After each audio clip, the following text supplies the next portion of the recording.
Ce fut un bien modeste anniversaire, un simple brunch familial à l'abri du regard des caméras.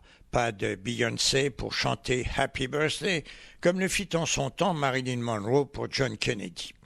Cet anniversaire discret, célébré en catimini, avait été voulu par son équipe après mûre réflexion.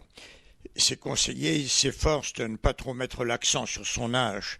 Il est déjà le président le plus âgé des États-Unis et c'est précisément ce qui inquiète bien des Américains. Il a déjà donné de nombreux signes qu'il a une forte envie de reprendre du service pour 4 ans en 2024.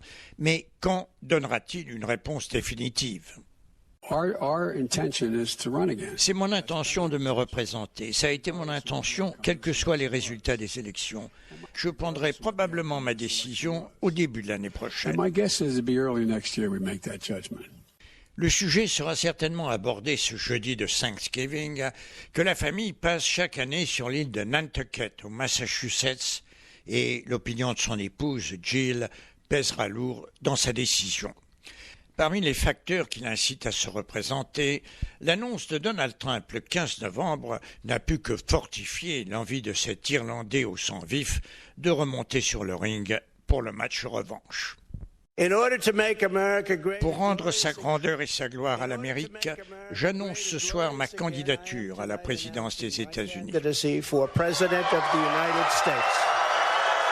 Bien qu'affaibli, Trump conserve 40% de son électorat et reste le chef de son parti. Les républicains pourront-ils lui refuser l'investiture de leur convention ?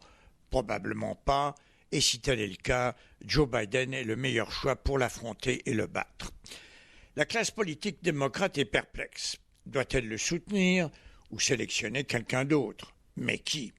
Les parlementaires sont prudents dans leur position. Elisa Slotkin, représentante de New York. Si un président en exercice décide de se représenter, il devrait le faire et le Parti démocrate en général le soutiendra.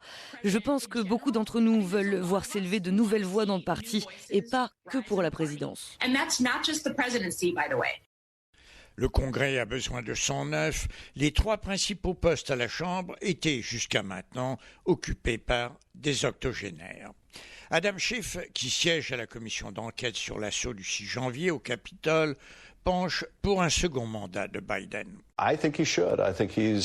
Je pense qu'il devrait le faire. Ce qu'il a pu réaliser en 2 ans atteint un haut niveau de résultats. Le sénateur de Rhode Island, Sheldon Whitehouse, esquive la question. Si cela ne vous dérange pas, je ne vais pas vous répondre. Nous n'avons pour le moment aucun candidat pour 2024 et je ne vais pas en choisir un. Quant aux électeurs, ils sont tout aussi partagés que les politiques.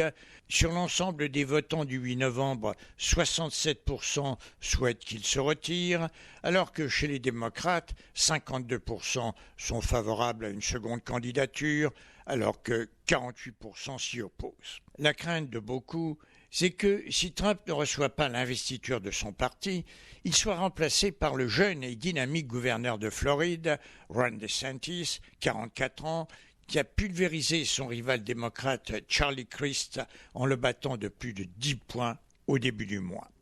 Ne pourrait-il pas faire vaciller un homme de plus de 80 ans ? À Washington, Claude Porcella pour Média.